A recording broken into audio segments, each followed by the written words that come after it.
My name is Anil. I was born in Leicester, but I then moved to Bristol and then London and then Shoreham by Sea, so I live on the south coast.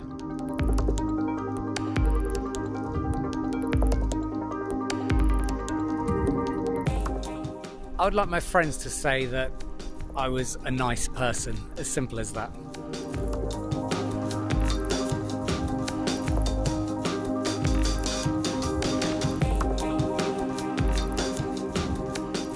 When I was a kid, I wanted to be a cartoonist. I actually wanted to work for Disney, but one of my problems was I'm colourblind, and that put one of my other missions out of possibility, which was the desire to be an astronaut.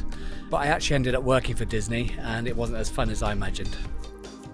Despite being colourblind, I've winged my way through a career as a graphic designer, art director and creative director for 2 decades.